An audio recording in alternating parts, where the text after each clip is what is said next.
kapag without those ingredients. Okay? So, simulan natin again. This March 19, what is up? It's a matter of critical thinking and test machine skills.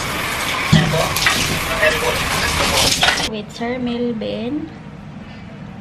And then, nag-bake ako pagkatapos ko maglinis. Monitor your own thinking. Monitor your own thinking. That is metacognitive system. Okay? Metacognitive system. That's letter B. Next. Kung may gusto, may paraan. Kung ayaw, may dahilan. So, yung bilang isang OFW ka, kailangan mong gawing umaga yung gabi para sa preview. Nakasama ko si Sir Melvin at ang YouTube channel lang po niya yung aking naging sandalan sa lahat at saka tiwala, sipag lang, panalig sa Panginoon at salamat naman na may result at umuwing Pinas para mag-o-taking at ma-experience lahat. And thank you Lord at babalik na naman ulit sa OFW.